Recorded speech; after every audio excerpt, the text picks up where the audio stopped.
Hey there. Good morning, good afternoon, good evening, wherever you are. Welcome back. It's another Red Pill Religion podcast. Red Pill Religion, where amongst the things we say is that politics and religion always go together, can never be separated. Also, we like to say that left and right are often just a shell game. So please support our work on redpillreligion.com. In these days of social media censorship, we're on our third channel at this point because we've been chased around so much. You should always be able to find us on redpillreligion.com. So if we disappear from here on YouTube, please look for us there and there'll be updates there. In the meantime, also there on redpillreligion.com, you'll find our PayPal, our Patreon, our Subscribestar, and we would and could really use your financial support. We'd like to upgrade. We'd like to get better equipment. We'd like to set up our own streaming site. We are in the process of setting up our own chat server to get independent even of Discord. But we'll have more to say on that at a later date. We're not sure which way we're going yet. So we could always use your support. Otherwise, while we're still where we're at on YouTube, please give us a like, please give us a subscribe, please tell your friends or enemies. Now, I'm pleased to say that today our guest is Adam Bulford. Adam Bulford is somebody I've known, well, I don't know that we've ever been all that close, but we've both done men's rights work. Centered around things like the Red Pill movie by Cassie J. Still a fantastic film that I recommend to everybody, even if I'm at odds with some of the folks in it. But Adam also started something called the Free Speech Community on Facebook, which I've been a member of and commenter on sometimes. Sometimes have terrific fun, sometimes get into big fights because that's what free speech is all about. How you doing today, Adam? Adam, did I just call you Buford? I meant Bulford if I did. Yeah, it's okay. Yeah, no, I'm doing quite well. What got you started on starting this free speech community anyway? What was your inspiration from that? Well, originally it was it started out as men's rights community, and I think somewhere along the lines I just thought that it's like things needed to change a little bit. Oh, well, that makes sense to me. I especially because after a while, if you've done men's rights long enough, one of the things you start finding is you're saying the same things over and over again. You know, well, it's kind of like well, I mean, it's putting words right out of my mouth. Yeah, you're running out of things to talk about, and then you start to see how the men's rights issues relate to other issues. So you want to talk about those issues too. For anybody listening, though, I think that, I mean, I don't know where exactly you're at on that. I'm definitely in the staunch anti-feminist camp. I don't know, are you one of those fellows who wants to work with feminists and stuff like that?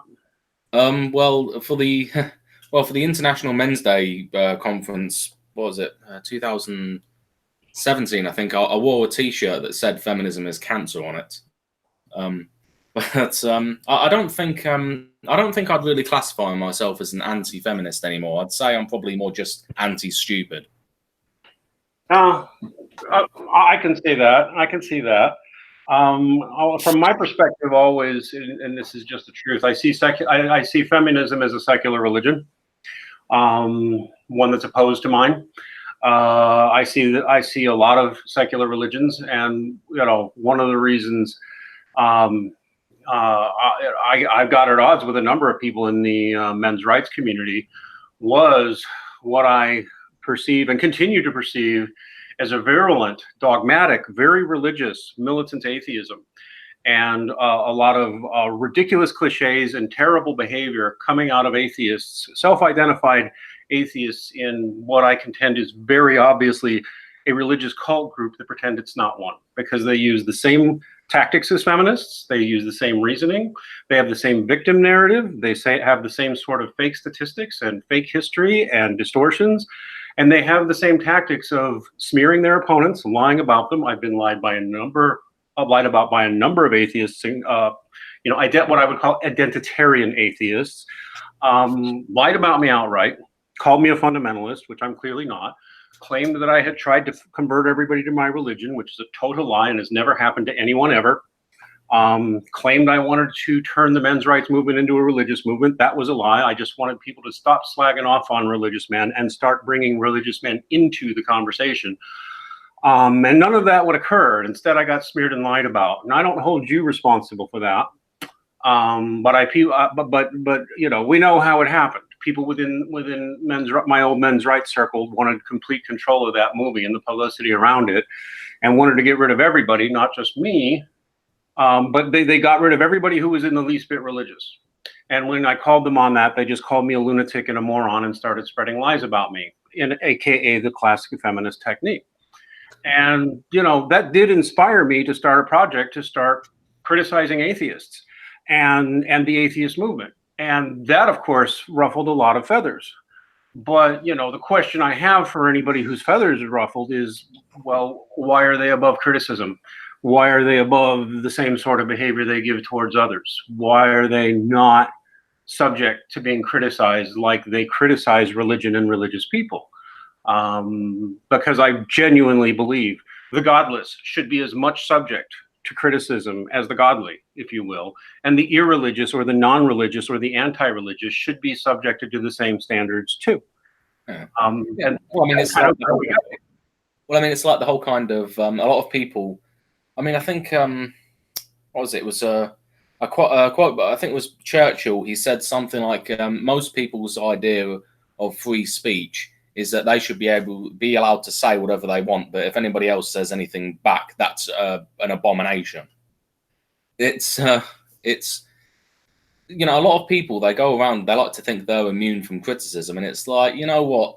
Nobody is perfect. We all have our faults. We all have our kind of issues, and it's like, it really is up to the individual the individual can either accept it or just reject it.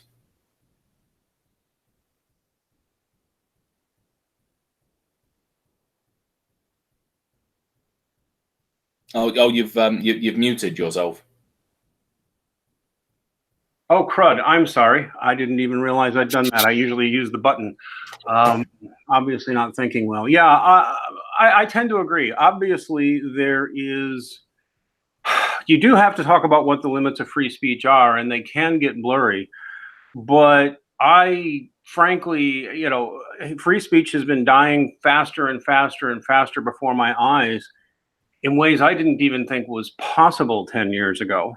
I don't know how old you are, but at 53, which is my current age, I am literally, I used to live in this bubble where I genuinely believed free speech was the norm and was highly protected in the United States. And I thought it was pretty much the same way in like Canada and the UK and Australia. And it turned out that not only is that not true, but it's even though it's worse probably in the UK, for example, from all I read and hear, we don't have free speech here in America either. It's ridiculous how bad it is. Well, I mean, even I can sort of. I mean, I've never been to the States, but it does appear from what you see in the news that the US's free speech is starting to slowly get whittled away. And you have to remember that the states literally have free speech written into their constitution, whereas in other countries, well, like whether it's Canada, you know, or former Commonwealth ones, whatever, we don't really have that. So it's almost like free speech is going whittled away even more, including the US. Well, I would say that I've been, as the saying goes, I've been red pilled on that. Being a resident here in the U.S., I had actually believed free speech was very safe here in the United States and was still safe. When I was doing the men's rights work during the time period that Cassie J's Red Pill movie was being made. So that's now 5 to 7 years ago, 5 to 8 years ago. That time period, let's say early 2010s, you know, early to mid. I thought that the media censorship and harassment we were facing was unusual and unique to the feminist enterprise, because we were definitely being censored, but we just thought if we got loud enough and reasoned with enough people, it would change. But it really didn't. And then I started seeing, I mean, it's all over the internet now. What's happening to you? Like, you think you have free, I'm in America, or I am an American, either one. I'm in America. This is the home of free speech. What we're seeing now is social media companies will shut you out. Search engine companies will blot your name out. Moneyed powers will spread dirt about you all over the internet to give you a horrible reputation that you can't fight back against. Even some of my former men's rights supposed people have done that, have engaged in that. Oh, it's even worse than that, because I'm sure I read somewhere that people like Mark Zuckerberg are, at least they're moving, either they already have or they're moving towards the idea of selling people's personal information on this back to their own governments. So it's because if they want to keep their markets open in parts of the world where governments want control of their citizens, well, here is all this information on their citizens to control them with. That is yes. And furthermore, what's been happening, and it's been terrifying, we find out that most of the online funding vehicles for content creators have a strong political bias. So your ability to make money online and sell a message will be censored by the big, funding vehicles like Patreon and those. They will censor you. They've ruthlessly censored a number of people with very vague terms of service and throwing people off basically because they don't like what they have to say. Not even, peddling, and they'll call things peddling hate that clearly aren't hate. But even like banks are getting in on the business now. PayPal is getting in on the business now. I don't know if you've heard, but a number of once prominent content creators on the internet literally have had their accounts shuttered by PayPal because PayPal doesn't like their politics or their opinions. They've been shuttered by banks. They've literally had their bank accounts closed, I think by Chase, but I can get a few examples if anybody doubts me. Literally major banks are just saying, we don't want your business now, and closing your account and say, go find another bank. The problem being that even though there's a lot of banks here in the US, there aren't that many. I really wish I could say I was surprised, but given, I mean, for me, how the media and the government treated Count Dankula, I can't remember his actual name, but the Scotsman that made that joke on the internet and got arrested for it. Oh, with the puppy Hitler or the kitten Hitler or whatever it was. Yeah, well, all he did was he noticed his. For any of the listeners that don't know, Count Dankula is an internet comedian, and his girlfriend had a pug, and he noticed that this pug started raising its paw, and to just make a joke out of it, he taught it how to raise his. He basically said, "Well, your dog is a Nazi." So he started training it to say, whenever he said "Sing Heil," it would just raise his paw, and the whole thing was meant as a joke. The guy wasn't a racist; he was making a race joke. But if anything, the joke that he made was making fun of Nazis. It wasn't even agreeing with them. And he got arrested for that. He got arrested for that, for training his dog to raise his paw whenever he said Sieg Heil. I assume it was just Sieg Heil, not Heil Hitler. No, all he said was, actually, no, it was, what he said was, it was, the three things that was in it was, he was constantly asking his dog, do you want to gas the Jews? Do you want to gas the Jews? And even if it's, I mean, humor is subjective, but that is racist. I was going to say Sieg Heil is not racist, but that's a little racist. Okay, it's still funny, but still. I'm sorry. Go ahead. Well, I was just saying that one thing that keeps, I mean, I'm a long follower of Orwell, and one of the things that he talked about was the use of politics on the English language, and how, well, we can just use it. The idea is just to focus on the words rather than the actions or the intentions. So let's say you can just swap around. Let's say, okay, this thing that's happening over here, that's not genocide. No, it's ethnic cleansing. These people over here, they're not being tortured. No, it's enhanced interrogation methods. It's the idea of focusing almost entirely on words rather than the actual meaning of them. And when you find that society is censoring people and it's saying it's irrelevant whether or not somebody is actually a racist or somebody, or even if they are a racist, when words are completely meaningless, when society says it doesn't matter what the meaning is, it's just the words and the actions themselves that's become illegal. Well, that's when all of the words become meaningless, absolutely meaningless. And I kind of lost track what I was saying there. Oh, but I would agree with you that that's a big part of what's happened, and it does relate to some of the religious stuff we'll hopefully get to. But yeah, I do want to point out to everybody, literally, if you have not at least read 1984, you probably should. I'm not showing the right book. And I will say, with 1984, it was the single most terrifying book I've ever read in my entire life, because as satire goes, I mean, he wrote it, he was making a satirical writing on, well, totalitarian society. Everything he said is still applicable. It's the eeriness of it, is its realisticness of something like this could actually happen if you let it. In fact, what I'd say is I would call him a secular prophet, because he was so eerily accurate. Another guy that I feel that accurately described our times is actually Solzhenitsyn. And even as Jordan Peterson says, everybody should read the Gulag Archipelago if you can, which is what it was like in the Soviet Union, because the Soviet Union operated very much like we're describing, and operated very much like what Orwell describes. And it turns out, if you really see, like I said, I didn't used to think age mattered that much, but I've seen a lot in 53 years. And I have watched as we have grown more and more, over at least the last 3 decades, we have grown more and more like George Orwell describes here.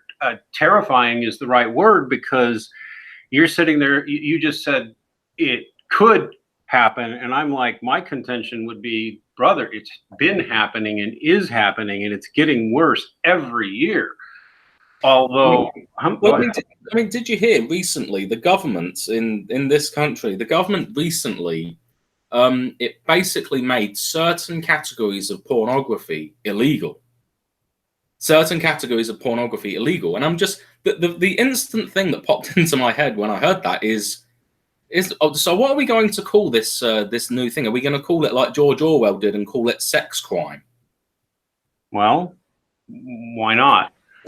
I think that to some extent, I think that, well, we might not agree, because I do think porn should be interdicted. I always have. It should have at least some limits put on it. I've always been, even as an American, I've always been at least, the warning labels, the keeping it away from kids. I mean, that's gone in the internet era pretty much, but making it a crime is a very difficult thing to. I mean, it's dangerous. But what was interesting is that the people who wanted to promote, people came in pushing for free speech.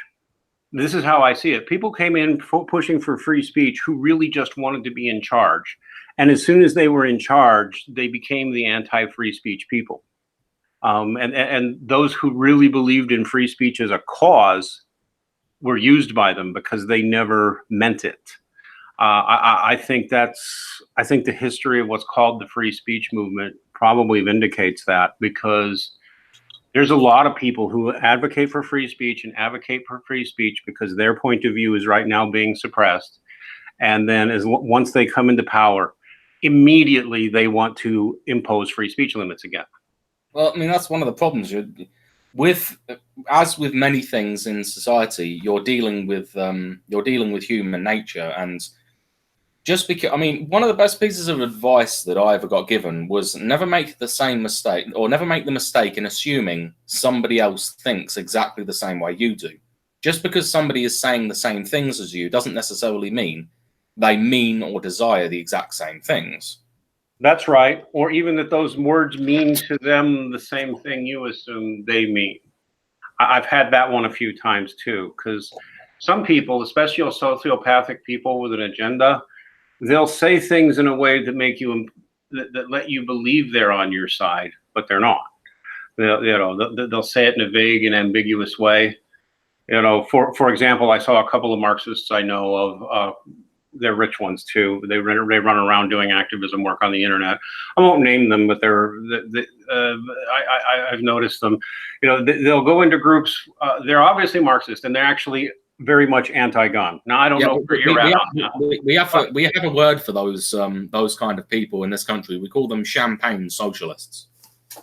Yeah, champagne socialists. Yes. Champagne socialists were the ones who took over the marketing of the Red Pill movie, by the way.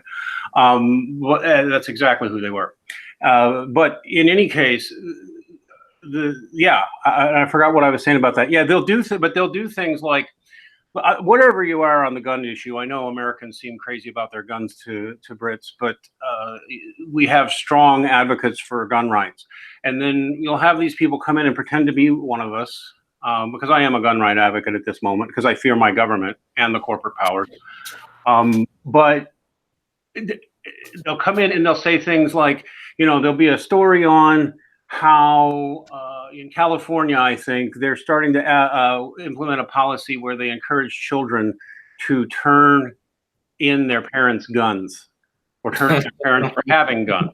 Well, that doesn't sound very Maoist at all now, does it? No, and what these two champagne socialists said was leaving comments to pretend they were supportive, because they're supporters in other areas, and they say things like, "Well, isn't that dangerous for the children?" They don't actually denounce the activity or the intention. They just denounce some little aspect of it, and if you're not paying attention, you don't notice. They really don't care about the issue. They're trying to get in good and get in without actually pledging any real support. So yeah, I don't know what got me on that exactly, but you've got to watch it when people are using Moisa words. Somebody who says they're on your side, or who acts like they're on your side, may not be, and they may be manipulating you. It's a hard lesson. It's happened to me a couple of times because I'm thick. It took me a while to figure out, because it's happened to me a couple of times on a couple of issues. A lot of the times people say they're for free speech and they're not. And I don't know how you identify them except watching them. Well, I mean, it's like with most things. It's free speech is, unless of course you're the kind of person who says that you should be able to say anything, and I mean literally anything, up to and including legitimately advocating that other people hunt hunt somebody down and murder them. Unless you're one of those that say anything that comes out of your mouth is legal 100%. Well, then there is a certain level of grey area and at least somewhat open to interpretation from one person to another. So some people's idea of free speech might be, well, I mean, I've even heard some of them say that if you can say it, then you have free speech, but you should still go to jail for saying something. It's like, which doesn't really, I don't see how that thought process goes about, that you can go to jail for saying something, and yet somebody is still prepared to say you're free to say it. It's like, well, by the same logic, you're free to commit a crime. It's like, no, it's not how it works. Yes, you're free to murder anybody anytime you want, mate. Go ahead, enjoy that. You'll go to jail, but yeah, no, I exactly. And okay, so yeah, you're more concerned about prison. In the United States, obviously, it seems like, free speech is written into federal law, and it's written into every single state law. So it seems like we must be rock solid, right? But no, because corporate interests, or people in the government, or just rich people who decide they don't like you or your message or the things that you're saying, will do things to destroy your reputation instead. They'll smear your reputation all over the internet. They'll tell things about you that are half-truths, so you can't quite get away with saying that's a lie without explaining why it's a lie, because it's a half-truth. And that always makes you sound weird and defensive. And they have the bigger platforms, so they can drown you out. That's been done to me a number of times. So that they don't have to acknowledge anything they say. They'll respond to you, things you've said publicly, but won't link you, so that people can go look for themselves, and they'll quote you out of context, and they'll give you no right of response.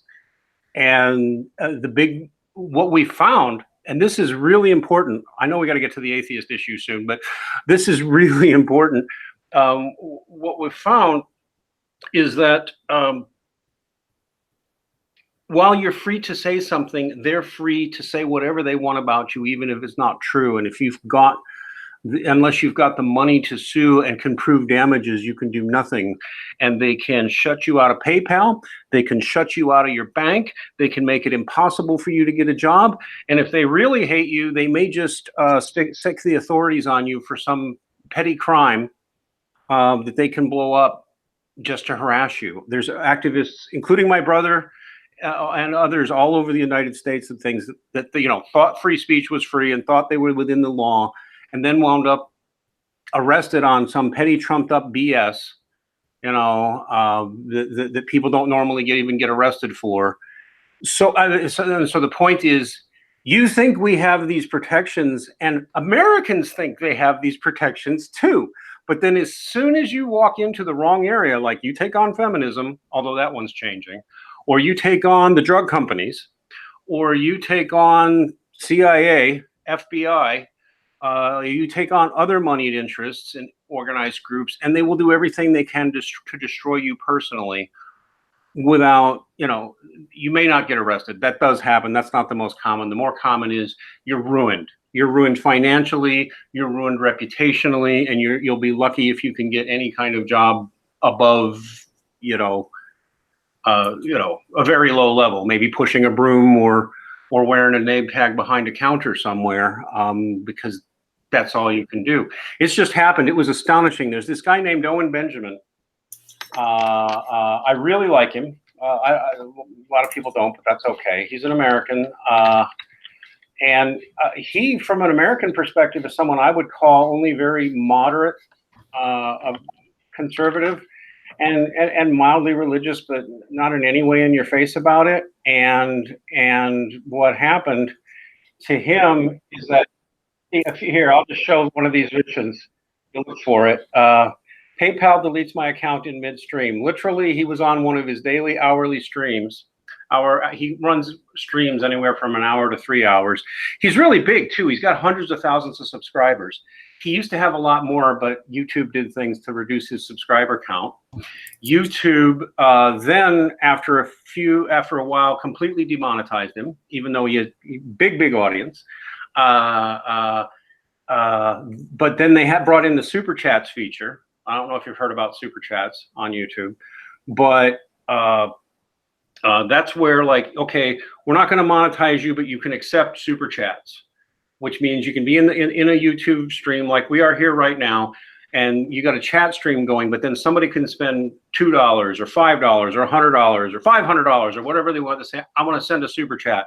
What happens is, while you're on the stream, I don't know if you've seen it, but basically you're on the stream and a comment will appear on the stream from the person. It'll say $100 from Adam Bulford.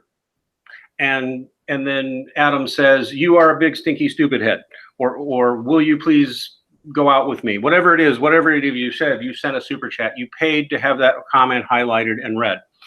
And a lot of content creators who were having trouble with getting monetized on YouTube went for that feature. Well, what they did to Owen is he was getting super chat money, and a lot of it. And then one day, this was only a month or two ago, he got a notice from PayPal, and I guess they pay out quarterly on these super chat monies. He got a note saying all of his super chats for the last 3 months had been refunded to the people who gave them, and he was getting nothing. 3 months worth. And then during this stream, in fact, this is a highlight of it. During this stream, he's sitting there talking to people. He's sitting there talking about funding and all that. And somebody messages him and says, "I'm having trouble PayPaling you something." And he looks while he's on the stream and said, "PayPal just informed me my account is closed down." They don't like him. They shut him down. So he can't get super chat money. He can't get advertising money. He can't even get PayPal donations. And friends of his who are in the similar business, because he's a comedian, they've had their bank accounts taken away. And this is in the good old US of A, supposedly the home of free speech. See, see these these people that are pushing this idea that this makes sense of oh yeah, this minority of people, hey, let's just throw them. They're playing a very silly and short-sighted game that will shoot them in the foot in the long run. I mean, I do find it very sad to see the States is starting to go this same way as everybody else. I mean, yeah, and we are, because what I just described happening to Owen has actually, from what we can tell, has happened to thousands of people. Well, He's just big enough. We found out, just like PewDiePie and all that. They're big enough that we noticed. Thousands have never been noticed. I'm sorry. Go ahead. Well, I mean, I was because to me, it's always kind of, that's one thing about the States that I've always said, and that's also one of the reasons why I really do not support the EU, because their track record of free speech is just awful, absolutely awful, and it's you can't have a super state like that has diversity of opinion and shuts down free speech at the same time. It's just you have to have both, and. You know, so with the States, they've always had the freedom of speech. And I remember years ago, you know, you'd watch documentaries on like hate groups or whatever. And it's like in that country, what people like neo-Nazis are perfectly free to just parade through the streets and wave all their flags and say all the kind of horrible, nasty things that they want. And it's their right under the law to do that. You do that. You dress up as a Ku Klux Klan member and walk down the streets. Like in this country, you will be arrested, and I say that it's important. I say why that's important. It's not because you know you should support very bad ideas like that. But here's the thing about freedom of speech: if you make exceptions, and this is why any of the corporations or advertisers that are not associating or they're perfectly just to drop them with their PayPal, it's very short-sighted, because if you start making exceptions to free speech, if you start saying some people deserve it but other people don't, well, then what you're going to do there is you're going to get into a system where, okay, that's it, we've selected like 1% of society, they're evil, they're stupid, they're dangerous, whatever. Let's just get rid of them. Okay, we've done that. Now what? Okay, we'll look for the next 1%, and then the next, and the next, and before you know it, you basically live in a society with no diversity of opinion whatsoever. I mean, the Soviet Union, their goal was to get rid of the top 1%, and by the time they were finished, they got rid of the top 40%. Yeah, and quite a bit of the bottom. Quite a bit of the bottom, actually. Well, you know, for their own good, you know, for the ultimate. What was Stalin's words? You can't break an. It was actually Stalin who first famously said, "You can't break an omelet or make an omelet without breaking a few eggs." I think referring to a lot of peasants who died. I'm sorry.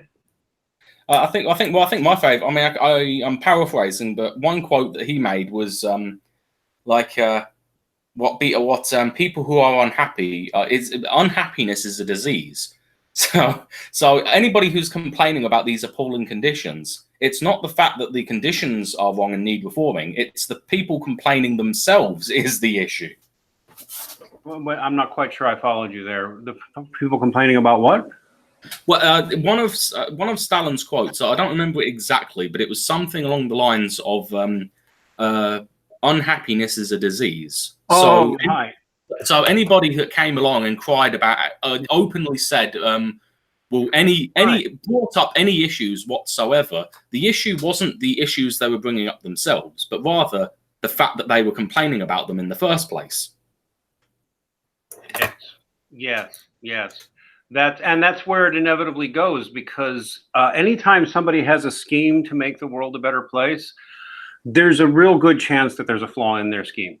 I mean, mind you, there are things that, schemes that do wind up making the world a better place. But by and large, especially if you're a totalitarian, especially if you've got complete power or near complete power, when your plans go wrong, and they inevitably will, you will probably try to blame everybody but yourself. Well, I just find it funny. I mean, I find it absolutely hilarious that the most totalitarian people in society right now refer to themselves as liberals. Yes. It's appalling, isn't it? I mean, that's just brilliant. That is. And it is a mind game. And you know what? Certain conservatives, especially in the United States, conservatives of brand conservatives, right? Big C, we are the conservatives. They do the same thing. they really do, because they fall into it. They call every leftist radical a liberal, and every liberal a leftist radical. And it's my contention too that is also a head game, because a lot of conservatives here in the United States, as well as definitely your Tories, oh my God, what a joke your Tories are. I mean, as you know, if you're even conservative, as I get, you'd probably consider me very conservative by your standards. What a joke the Tories are, because they've been taken over by these double talkers who really had, your Tory party, my assessment is they don't care at all about the United Kingdom or any of its countries. I don't think. Well, I mean, I can't speak for my time, but from all my kind of older generations that I know, in this, I mean, I've said it once, I'll say it 1,000 times. In this country, our two-party system, you've got the Tories or the Conservatives, whatever you want to call them, on the right, and you've got Labour, which is the kind of left wing. Those are it's Labour and the Conservatives. And time again, the Conservative, what do I say? It's Labour are as thick as shit, and the Tories are a bunch of cunts. Like, historically, going back, the only thing the Tories care about really is themselves. And the only time they ever get voted into power is when the economy is struggling, and that, it's economically time to cut the fat, so to speak. Yes. In fact, I think it's through intentional use of something that and when you say the Tories, I don't think you mean Tory voters. I think you mean Tory politicians. Oh no, yeah, pretty well. I mean, when you see, here's the thing. I mean, you've got a similar. Well, the states in the UK have relatively sort of. I mean, it's a little different, but in terms of our voting system, the first past the post system, we don't really vote for our parties. We vote against the other party we disagree with the most, because in our democracies, we have the spoiler effect. It's not like other countries where we have like a single transferable vote or any other type of proportional system. What we have is first past the post. So most people, whether or not they're voting for the Tories, Labour, the Republicans, the Democrats, whatever, they're not really voting for them. The majority of the people that vote for them are not diehards kind of members. They're only voting for them because they hate the other party so much more and are terrified of them. Oh, sure. So yeah. When I say the Tories, yeah, card carrying Tory members. Yeah, well, party flacks, people who work for the party, people who are elected, they control it. And what I can tell you is that I believe, and I say there's a lot of people who believe this these days, a lot, to use the popular phrase, globalist forces, basically international bankers and other people like Soros and their ilk, know that this is how it works and game the system to make it happen. They use something called the Hegelian dialectic, which is actually can be legitimate, right? It's not like Hegelian dialectic is automatically bad or wrong.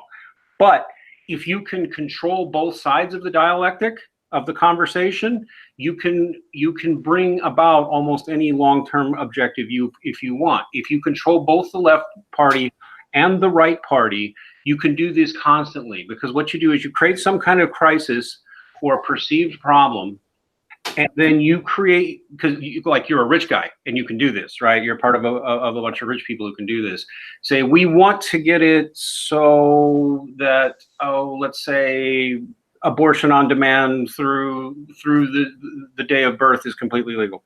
We want to do that. So we're going to control both the anti-abortion candidates and the pro-abortion candidates, and make them both lie so that we can get the optimal outcome that we want.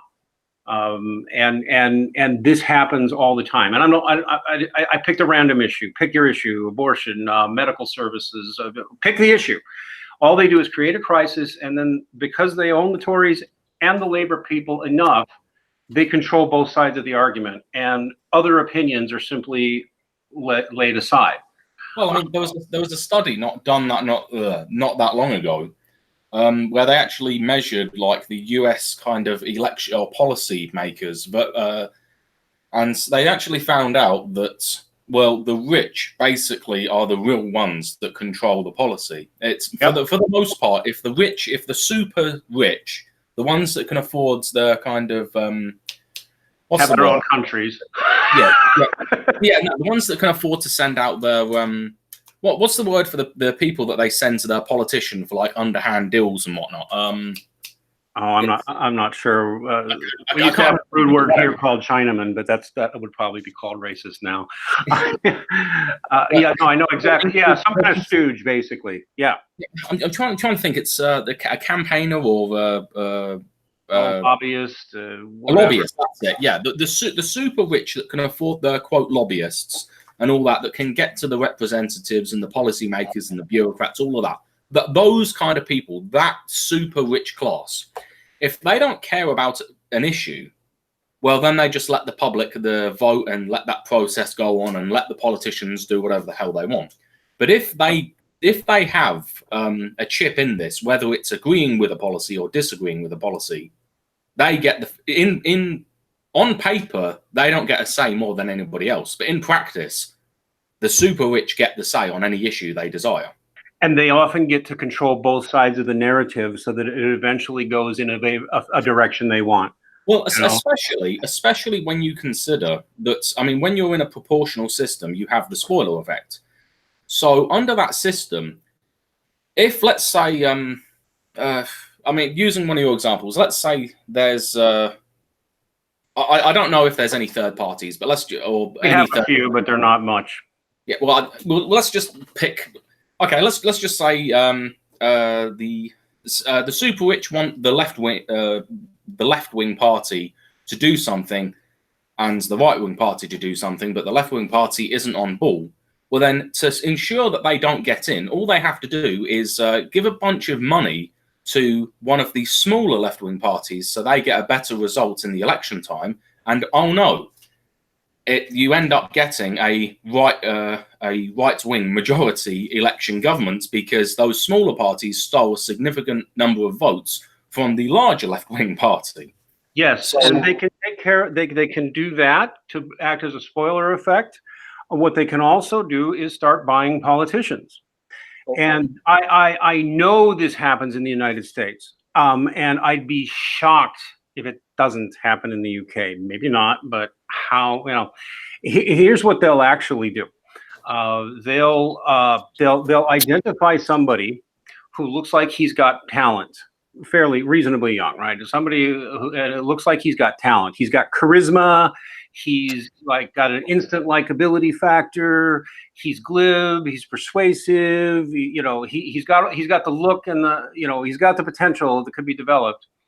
And they either catch him or seduce him into committing crimes, like maybe child molestation, for example, or something like that. They'll either seduce him into that or they'll catch him at it. And then they'll come to his rescue because they'll get the photographic evidence and show it to him. And they'll say, you know what, we're going to help you. And we're going to keep this under wraps and we're going to talk to okay, let me make this very real. If you look up a man named Dennis Hastert, and I know a member of Congress who told me about this, and it's kind of well known now. Dennis Hastert was the Speaker of the United States House, which, by the way, in our House of Representatives, the Speaker is actually a voting member and holds considerable power. Some would call the Speaker of the House probably the third most important, most powerful position in the United States government. I don't know if that's quite true, but he's very powerful. And he's a child molester. He's a pedo. He's a big pedo. And he was a big pedo before he got elected. And like a former member of Congress to me and other sources I find credible have said the same thing. Yeah, they knew he was a pedo when he was elected because then they have the dirt on him. And so they paid the cover-up money for his victims. Then they ran him for Congress. And once he's in Congress, guess what he is now? Their property, because they can destroy him at any time. Therefore, he will vote the way they want him to vote. He will propose or reject things that they want him to propose or reject, because he's a big pedo and he's in power and they own him. And there's estimates that there might be a couple of hundred people in that kind of situation, at least in the United States Congress. Well, Not the pedo thing necessarily, but I mean, this is one of the reasons. Well, I mean, when I look at things like this, it's one of the reasons why. I mean, we have a movement in this country called the Campaign Reform Society, and it's their idea of reforming our democracy to become more democratic, like getting some form of proportional representation. And a lot of them are saying we need to get rid of the House of Lords, which is, it's like, I mean, in our system, we have the House of Commons, which is where our kind of elected representatives are and vote and everything. But we also have a House of Lords, which are unelected. They're just basically, it's invite only. So the oligarchy of the nation are basically in this little house in Parliament. And I'm not entirely sure how much power they have, but it can be reasonably assumed they have a fair amount of power. And people keep saying, oh, we need to abolish the House of Lords. And it's like, I say to them, it's like, look, whether or not they are doing this out in the open or behind closed doors, they are going to have the final say one way or the other. That is pragmatic reality. Yes. And it's like that you can fight it as much as you want. In the end, the people with the power make the rules, and these people are the ones with the power. And a lot of the times, these people will say they're for things like free speech, and they're not, because it winds up being the same thing. Exactly what we said 10 minutes ago. They get it; they're for free speech until they're in power, and then this is one of the reasons why when I started finalizing free speech community, I've got a lot of people in that group that I really will. I mean, I'm not going to say hate. I try not to. I try to just see people as people and individuals. I don't like demonizing people any more than I like idolizing them.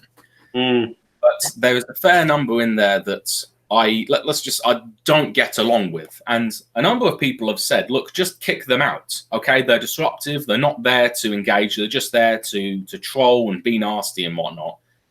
And I kind of look at them. It's as a, well, it's free speech is free speech. You know, free speech means you have the right to be a cunt. Yes. And perhaps I'm a cunt much too often. I don't know. I might be one of them that you're describing. We all are occasionally. Oh, I know, and I may have even gotten too much into it from the days when I was doing my men's rights activism work, although what I found was that it tended to be effective when nothing else was. But at some point you do have to slow down, and maybe I've done too much in your community or among the men's rights people or such. But let's go ahead and talk about this atheist thing, because to me it matters. And I remember one of the things that when I said that atheism is a religious cult and an intolerant one, you said I was just as bad. Maybe. When we did start this Red Pill Religion project, which is continuing to grow, even though we keep getting censored, but we're continuing to draw people in. Bringing on, we got like 3-4 people doing shows on this channel now. It's not just one guy anymore.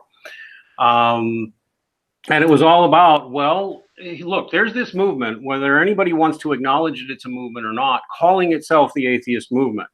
Now, whether they represent all feminists or not, or all atheists or not, it remains that they are a movement with a real specific and identifiable ideology. And I think that just like with feminism, people get into this movement ideology and they accept really what is easily documented as fake history and fake science to justify basically treating religious people like shit.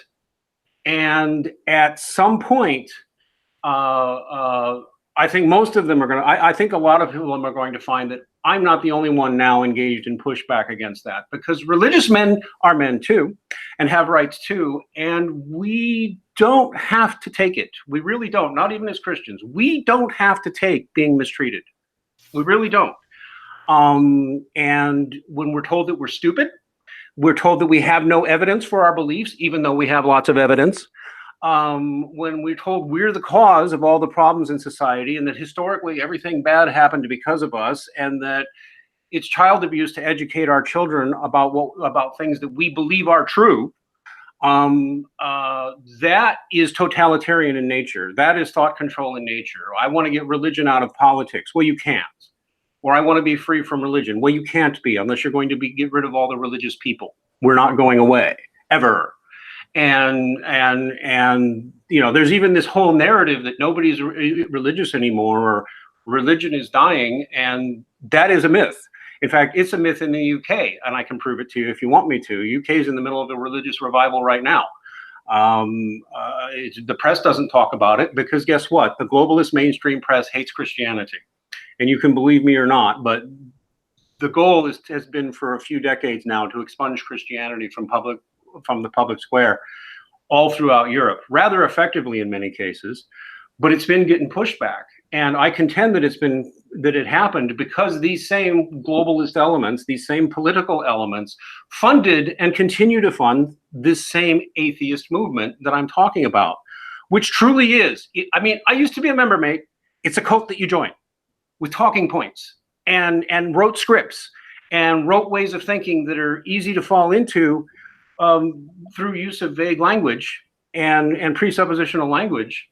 But the problem is, at some point, they become simply abusive, and people accept the abusiveness like this is normal and we should just put up with it.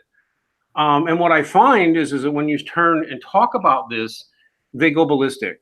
But mate, it's a movement. It's a religious movement. It's a cult movement. You can join it. They have logos. They have meetings. They have channels. They have books. They have podcasts. They have clubs you can join that they recruit for. And people make money on the internet recruiting people into atheism. So at some point, we keep doing this. This is not all we do on this channel, right? We just had so in case anybody wonders, we just had a great men's rights stream a few days ago with Mae McFarlane from something called Mary's Advocates, and they're working on ways that men can get prenuptial agreements so that they'll be safe to marry, for example. We talk with Jews about Zionist issues and stuff like that. But when we talk about this issue, yes, the atheist movement is a movement. It's an ideology. It's a club you join, and they're real cunts to people all the time. And they seem to get real upset when somebody tells them they're being cunts or that they're wrong about something, but they're frequently cunts. And they get things wrong a lot.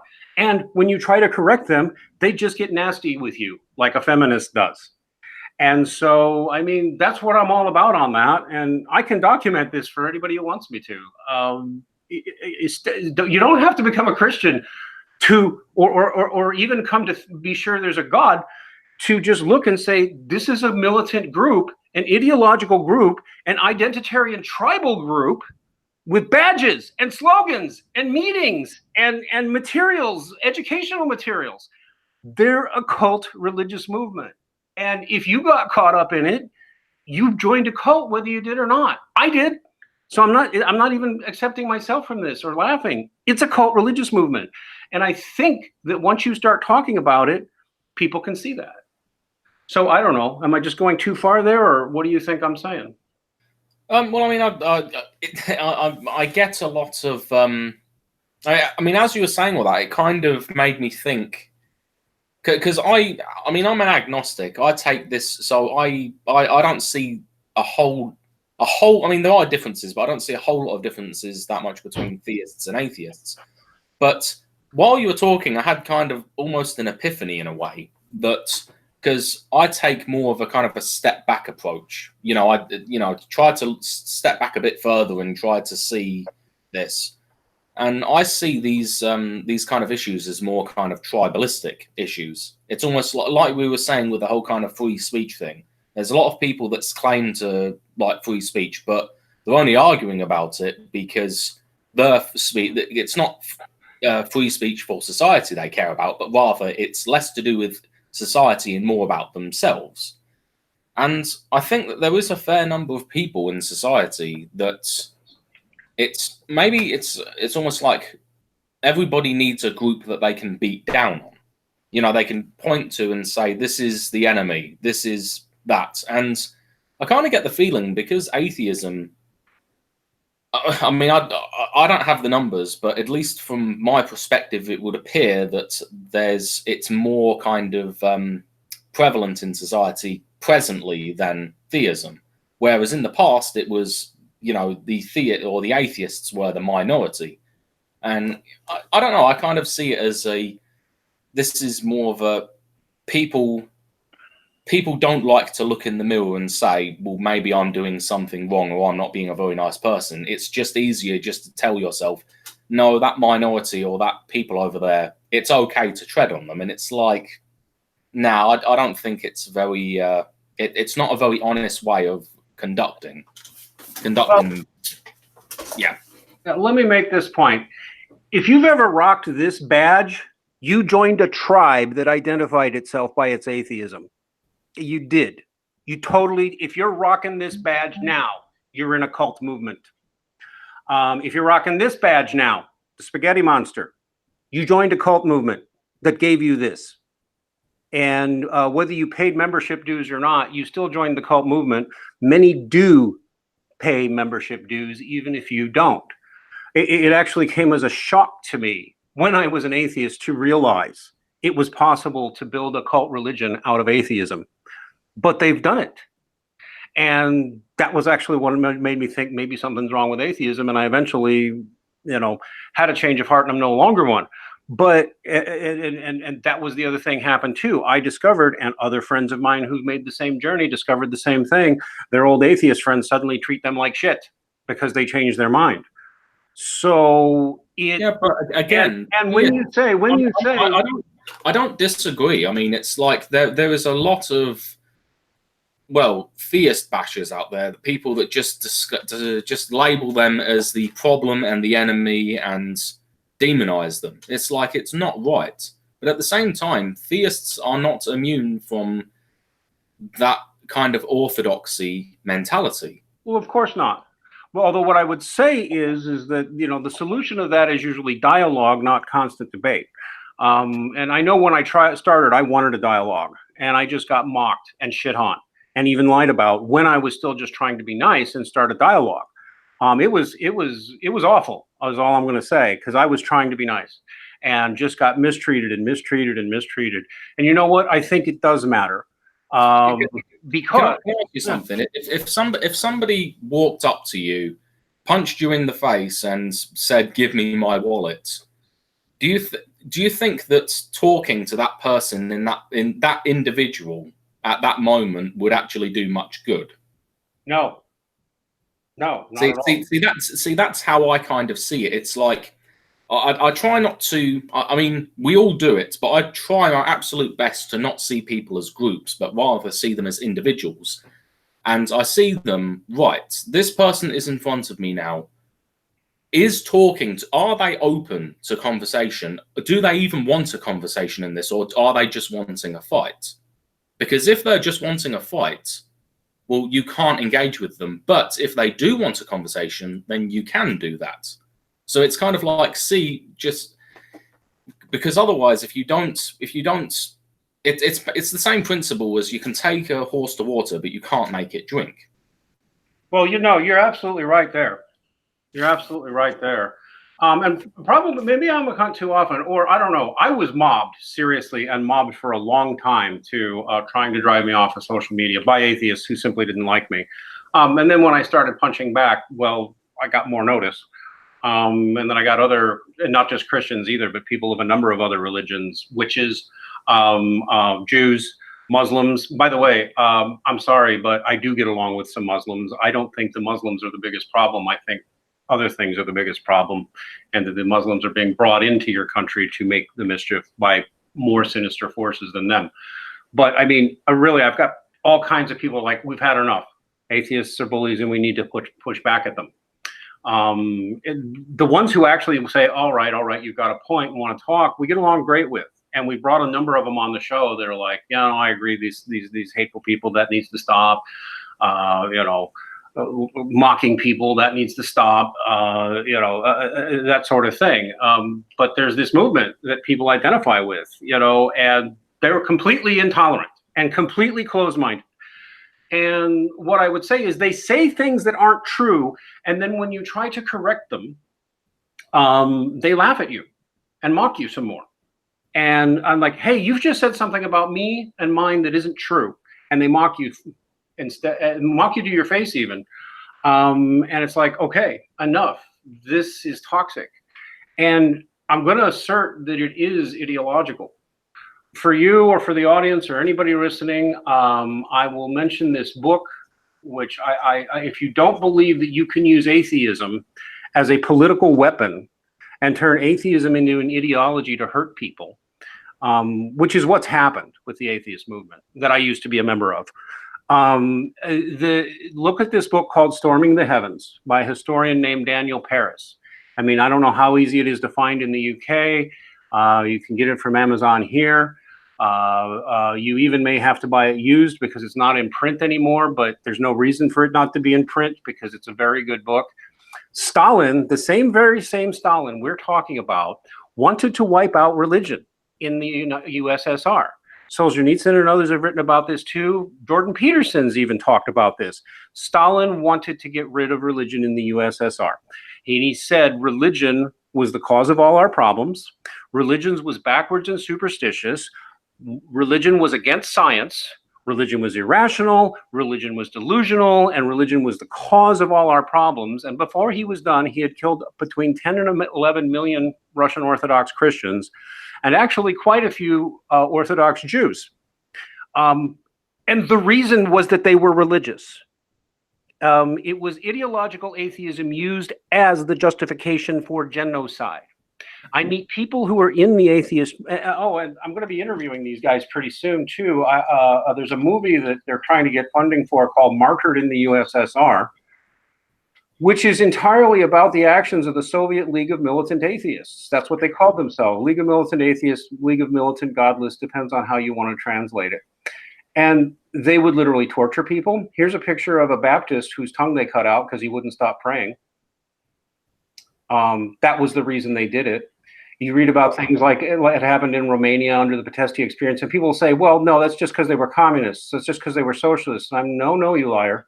Their reason was religion is false. There is no God. Religion is bad. You need to either give up your belief in God or you need to die. And they would torture people to get them to give up their faith. And that is happening in China now. Well, that's true, but they also got rid of non-religious people as well. But they had a specific pogrom and program to go after and target the religious. Yeah, but why? Well, they decided that religion, this is the history, read about the League of the Militant Godless. They believed those things that militant atheists say now and have been saying for a few hundred years, going back at least to the French Revolution.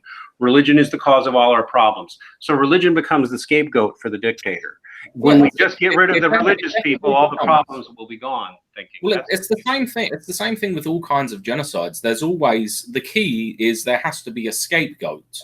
But what is the thing that separates those that get selected to be scapegoats versus those that don't? Well, it's usually that they are whoever is favored by the regime today.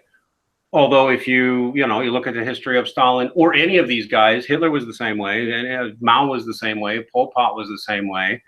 They would have, they would wipe out the one group that they said was causing all the problems, so they'd destroy them one way or the other. And then things didn't actually get better, so they needed a new scapegoat. So they found a new scapegoat. And then when they got rid of that scapegoat, they found another scapegoat, and it just keeps going that way. And the killing just keeps the bloodshed and the killing and the imprisonments and the silencings just keep going until they're finally overthrown.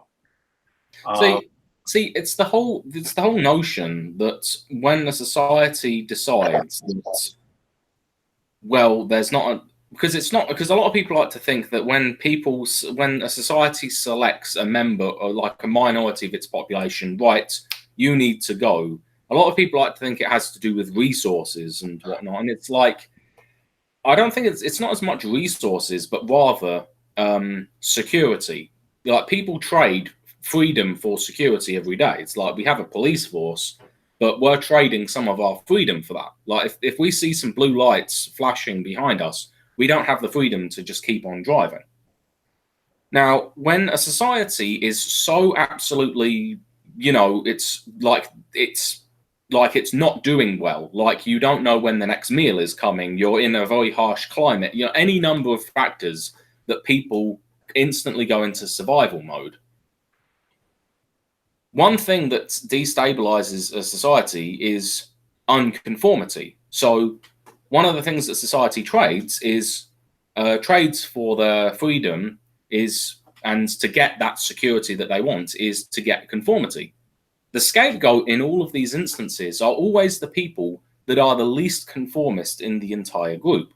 Yep. And that has been the case with religion in all of these cases, because they were not joining up to the kind of newer kind of industrialized society. They weren't playing ball. Yep. And just like if you go further back in time, people like Galileo got burnt at the stake because they were not playing ball with the majority. They were saying all of these ideas that made people challenge their own perspective. Yeah. That's what the key is. The key isn't necessarily that it's people just believe these people are monsters just because they do. It's like, no, they believe that because they are selecting the people that are most different from themselves. Yeah, although it's interesting, and this again, you just dropped something that's like, yeah, okay, he believed that propaganda, and I'm not even being judgmental. Galileo was never burnt at the stake. He died an old man in his laboratory, fully funded, free to pursue his research. And that matters to a religious man, especially if you're Catholic, which, sorry, I am. I chose it. I wasn't born to it. And I'm not telling you have to be, or I'm going to do anything. You're going to go to hell because you don't listen to me. But in fact, that's just a false story. And I've tried to tell people with references multiple times that that's a false story. And in fact, he wasn't even punished. Strictly speaking, if you really look at it, he wasn't even punished for saying the earth went around the sun. If you cherry pick through the language of what happened to that guy, I'll give a book reference. I know that people get tired of seeing that many of them, but I'll bring it up anyway. Galileo Goes to Jail and Other Myths is such a good book. I'll just pull it up real quick to show people. And this is something that Marxists like to promote because Marxists have a very heavily anti-religion agenda. In fact, a lot of us think being against religion is the core of Marxism, not the economics or anything else, but the hatred of religion. But if you read this book, Galileo Goes to Jail, it'll tell you, the real story of Galileo is entertaining. And I mention it just because this is like a bit of propaganda that goes around, people just accept. The real story is fascinating because it is embarrassing for the church, but it's embarrassing for absolutely everybody, including Galileo. Like, one of the things you don't know is that Galileo demanded that his personal friend, the Pope, take his side when his personal friend, the Pope, wanted to be neutral on the issue. And one of the other things that happened to Galileo is scientists said his theory didn't match up scientifically. Quite a few said so. And in fact, he did have errors and was provably wrong about many things he said. So his theory was scientifically dodgy, and he literally tried to get the church to intervene on his side. If he'd not done that, nothing would have happened. And it just kind of goes interesting from there, because Galileo was super religious and died a faithful Catholic, by the way, protesting that anybody would say he was not. He could have become a Protestant, but he didn't. And it was embarrassing, but it was really more of a story of, he was kind of an ass himself. He was talking like he was God's own messenger on this thing and demanding that the church take his side. The church didn't want to. He demanded it. And then, of course, he got his trial, and other scientists said, look, like, there was a problem where if his calculations were right, the earth would only have one tide a day, not two. And other scientists were able to show that. So scientifically, he was busted. And religiously, he wasn't busted for contradicting the scriptures, because religiously it wasn't that big of an issue. It really wasn't. It was confusing to people, but he was demanding that they take his side. And that's what really got him in trouble. That's relevant because when you hear that today, as a Christian, I get tired of being told I'm anti-science. No, I'm not. My religion has given you the Big Bang Theory and modern genetics and the germ theory of medicine. And we built all the universities in Europe for our purposes, and then had the state take them away from us in most cases. And it matters because people will say, oh, that doesn't matter. Just have a sense of humor, let it go. But when people are constantly treating you like you're the problem and you're an idiot and you're a moron and you don't understand science and you're that whole narrative about how we're holding society back, I'm like, really? How am I holding society back? Believe in something you don't. Well, do you not see how some people can sort of get that interpretation when it's just excused, like past actions by the church is just excused as, oh, it wasn't that bad. Well, at what point are we allowed to defend ourselves? That's the thing. Like, you can throw out a charge, and at some point, it's like we should be able to defend ourselves. I'm not talking about defending ourselves. I mean, I've already said that when it comes to the kind of people that just say, well, you know, theists are just exactly what is wrong with society. Make them shut up or go away, and we'll all be, you know, smelling roses, and we'll be in a utopia. It's just like, no. Dealing with those people is just ridiculous.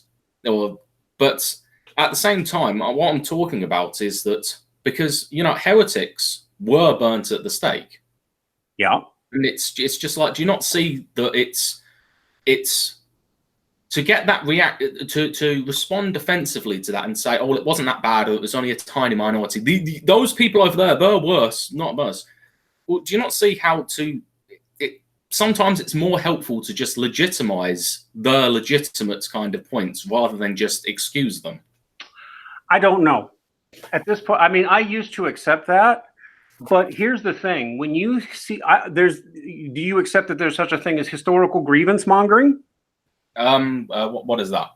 Oh, you know, mate, you suck. You're English. Do you know what you did to the Irish during that potato famine? Okay, right. Yeah, I get what you mean. Okay.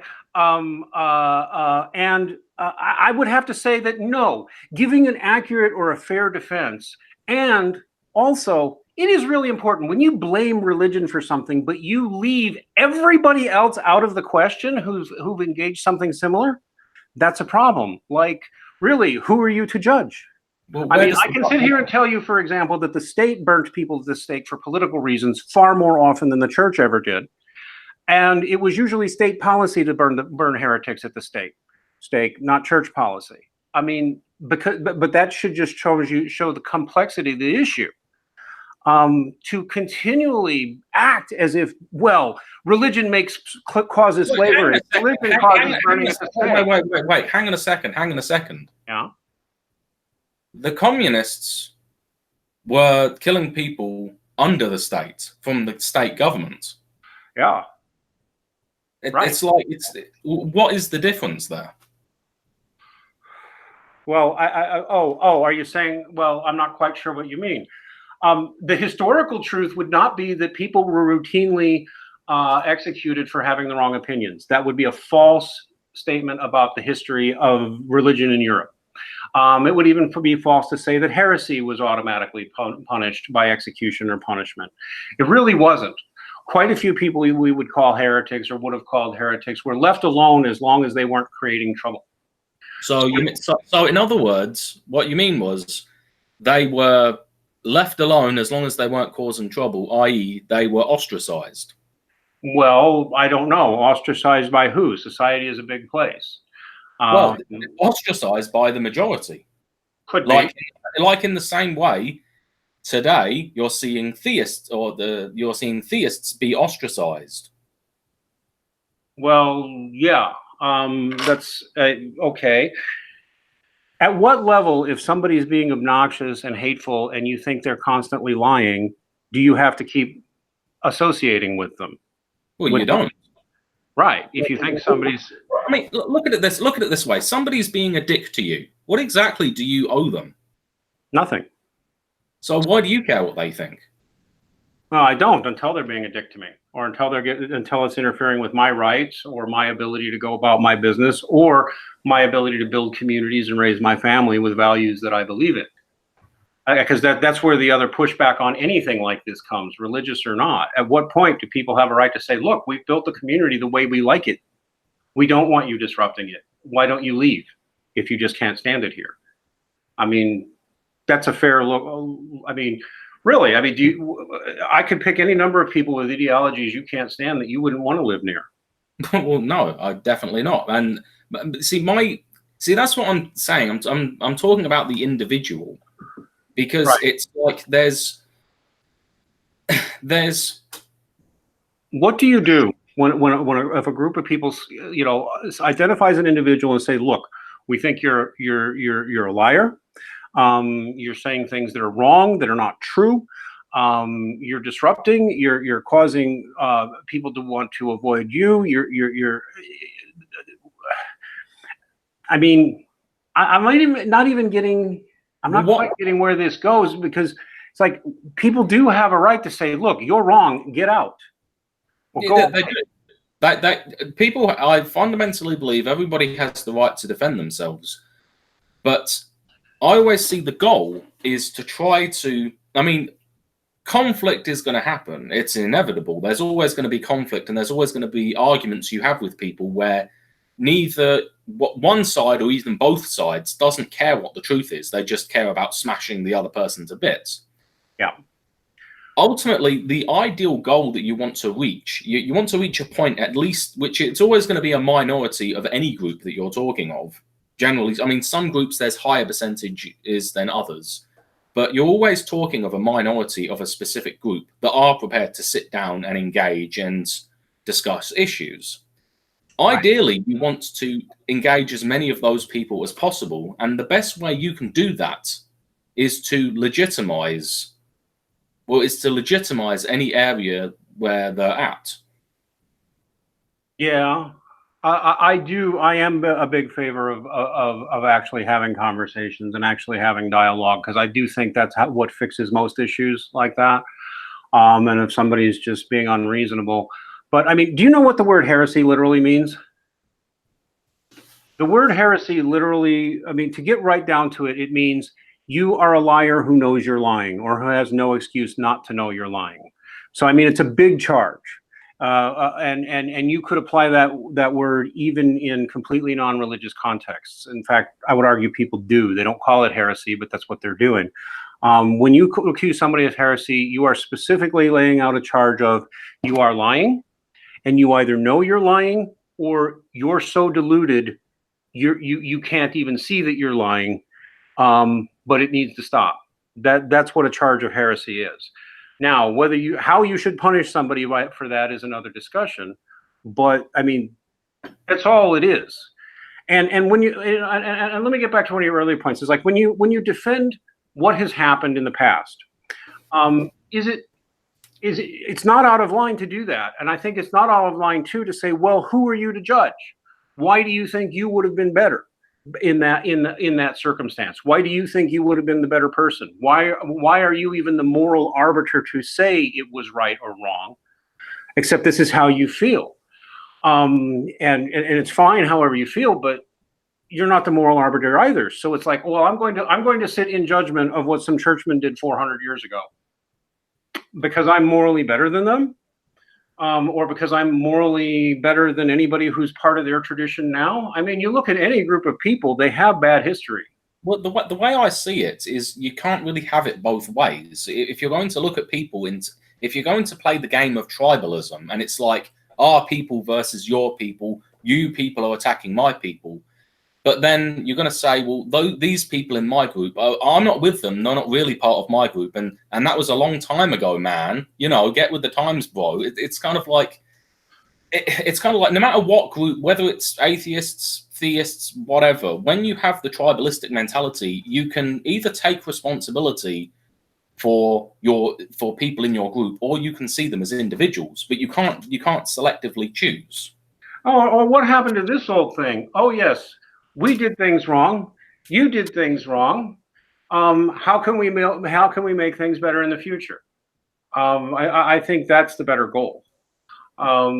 It's ideally what I'd like to see people doing more of, but we seem to have reached an era. I don't know, maybe it's always been this way because people suck by and large. But well, I mean, how far back? You know, I mean, how far back do you want to go? It's like what in caveman times, you come across the other tribe. Okay, let's bash their skulls in and eat their brains. Yeah, well, yes, exactly. In fact, if you go to any point in history, go to any patch of land that people are living on right now, and odds are really good that at some point in history, somebody who used to be there got killed or driven away by the ancestors of the people living there now. Odds are probably pretty good. I know it's happened all over England. That's for sure. I mean, it's happened all over everywhere. I mean, it's like sure, it's happened all over here. I mean, it's like people like to have. That's one interesting thing about the past. It's the same reason why people tend to idolize their childhoods, even if they had a really bad one, because the further away the past gets, the more you're inclined to only pay attention to the positive stuff as opposed to the not so nice stuff. I would agree. And actually, we should probably wrap this up in the next 10 minutes or so, because we've already been going an hour and change, and I don't like to go past an hour. Probably going to go an hour 90. That's okay. We can come back and talk about this more. I'd love to do regular hangouts on this topic or other topics anytime you or anybody else in the free speech community wants to come on. I will say at some point, though, I think, can I close by giving what my pet peeve is with the atheist movement? And now I've seen that it's not even just the atheist movement. I see this in other areas of political discourse, and it's something that I think needs to stop, that would help a whole lot of people. It is this phrase, I can't find an easy way to put it on the screen, so I'll just whip up Notepad or whip out Word. These words now, at this point, every time I hear them, make me gag. There is no evidence. That phrase, one should be much more careful with that phrase. Let me see if I can put it up on the screen just to emphasize my drama on the whole thing. How do I make this nice and big? There is no evidence. Okay, I'm getting sick of hearing that phrase. Or even worse, it's a rhetorical trick. Feminists do it, ideological atheists do it, social justice leftists do it, fascists do it. You have presented no evidence, which is actually, if you look at that carefully, that is frequently one of the most prejudicial phrases you'll ever use on somebody, especially that second one. You have presented no evidence. But you know what they're making the mistake when they say that. You know what mistake they're making? Huh? They're making the mistake that somebody else thinks exactly the same way they do. That's one, yeah. That's probably the biggest one right there. Yeah. Because it's like you know, there's when it comes to reality, it's like, you know, there's multiple ways of looking at it and multiple kind of values to put on what is or what isn't. That's right. And I'll tell you honestly, about 90% of the time in my experience, the statement that there is no evidence. Well, first off, there is no evidence. That is a claim. If you say there is no evidence for a proposition, you've made a claim, and you should have to back it up. And if I can produce even one piece of evidence, even if it's dodgy, or even if you find it questionable, if I can provide even one piece of evidence, the there is no evidence statement becomes instantly false. You know, for example, let me just give you an example.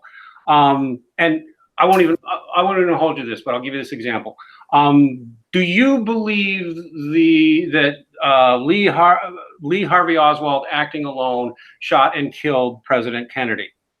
Not a fucking clue. Okay, you don't care.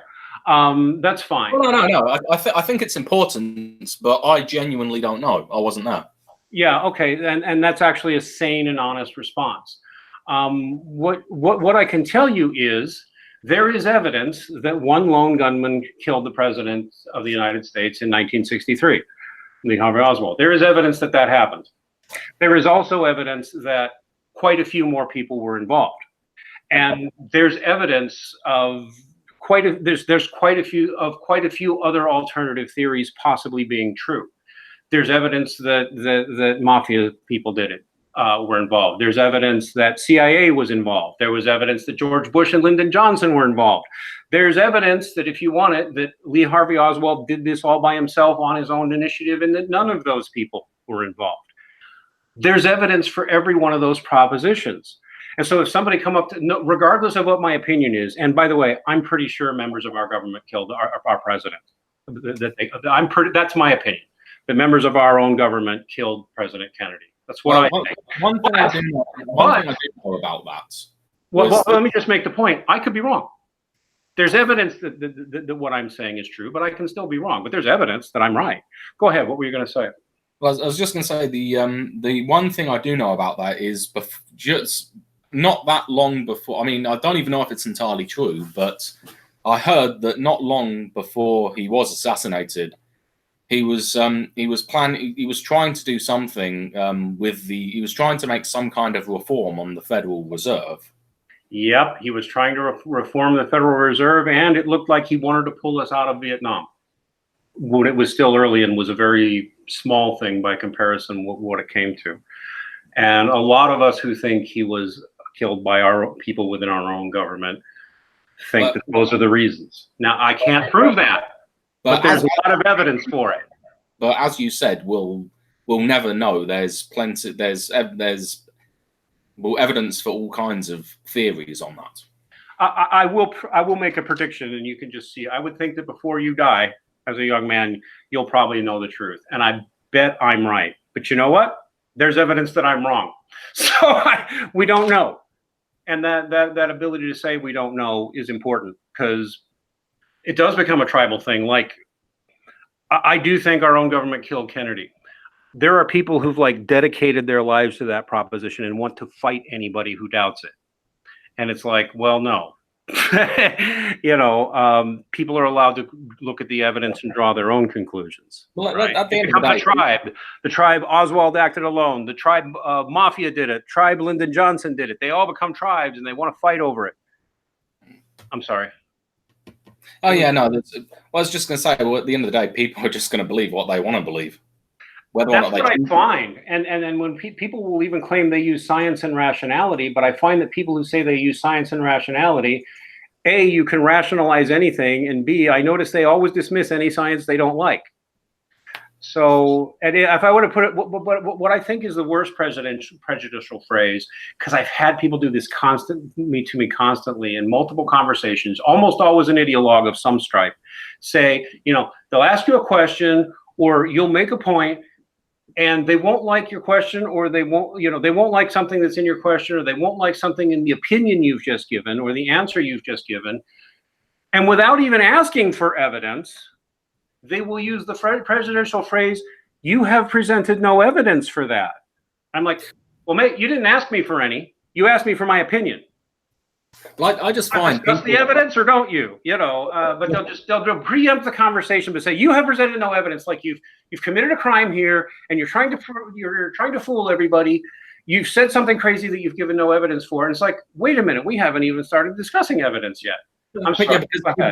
Because at that point, it's not about discussing. It's just about throwing rocks at the other person and saying, "I'm right, you're wrong. Get down where you belong." I mean, I look at people like Richard Dawkins, and I kind of look at people like him the same way I look at. I mean, I've made fun of theists in the past, but at the same time, also look at people like Richard Dawkins, and he kind of reminds me of the whole kind that, like, the modern day quote liberal. I mean, I would consider myself somewhat libertarian, but as I said earlier, the most totalitarian people right now in the West are self-described liberals. Well, you look at someone like Richard Dawkins. He's spent his entire career pointing his finger at religious people and going, how, you people, you think you know everything and the facts say it's wrong. And it's like, well, hang on a second.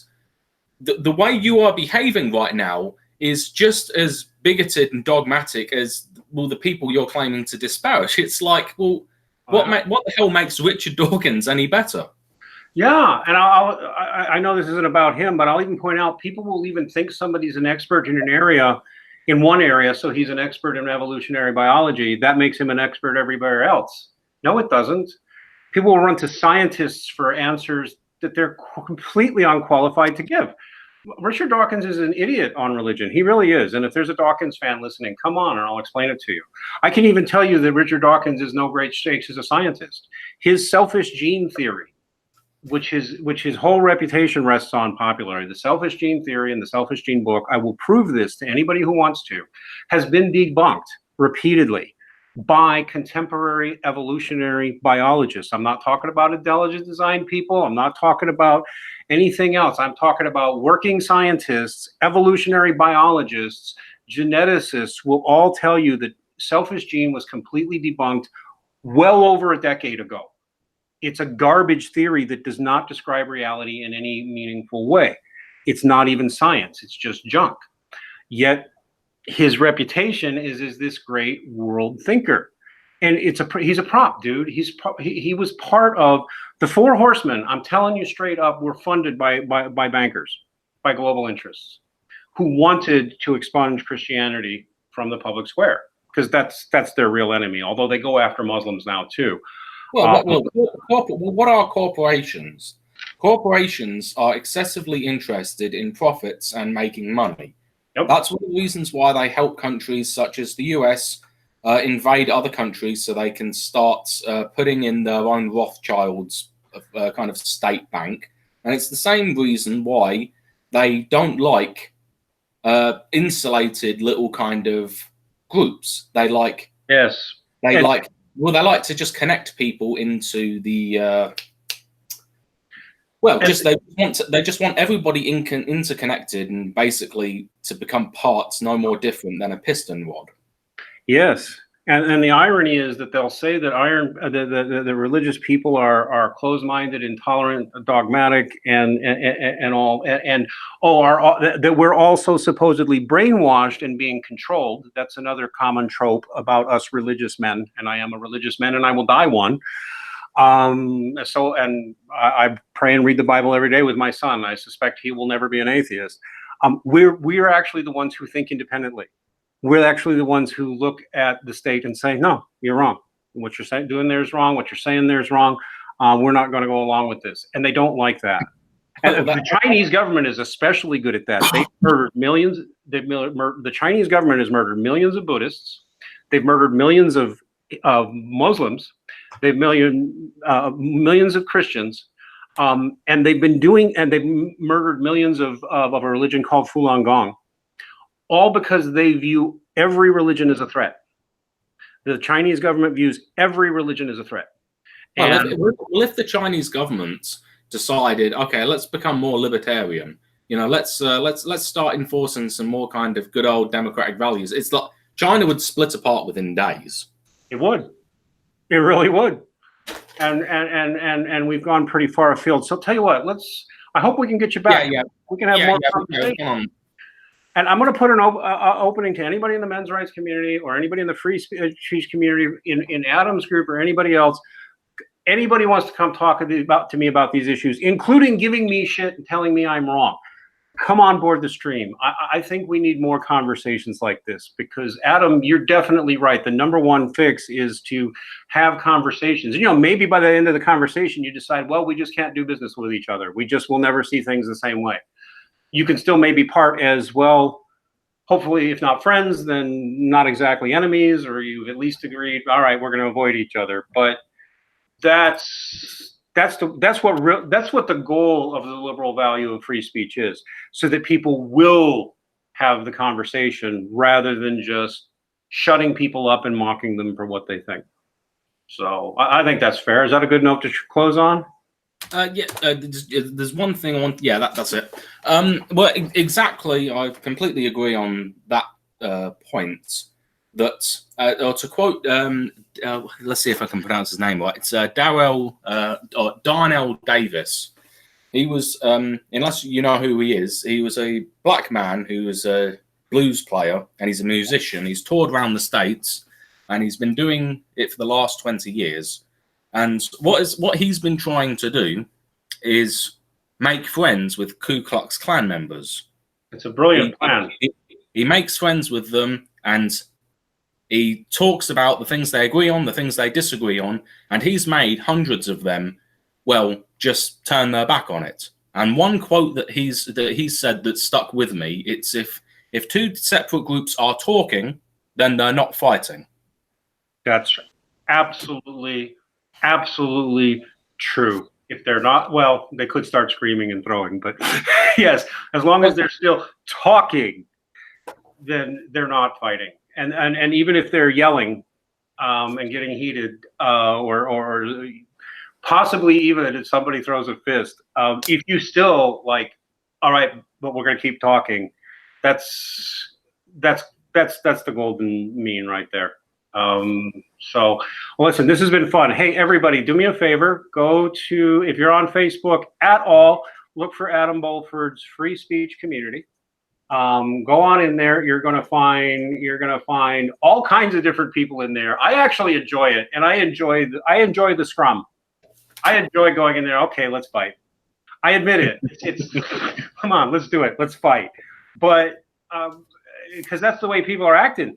On the other hand, if you want to go the other way, it's so much fun to have real conversations like this. So, Adam, it's been great having you on. I don't know how much we've resolved, but we've had a good conversation. And I've really enjoyed this, and I hope we can do it again. And I'm going to repeat, anybody in the Adam's Free Speech community wants to talk about any of this, including any of you atheists, you are very welcome. I don't want to debate you. I want to talk to you about your community. I want to talk to you about why I have issues with it. And maybe we won't be friends, maybe we will. But I'm very open to it. And I'm actually not that bad a guy, although I can be a cunt and lose my temper. Anything else you want to close with, Adam?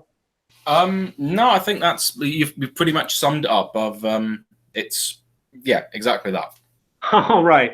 Everybody remember on Monday, we got science fiction writer John C. Wright coming in.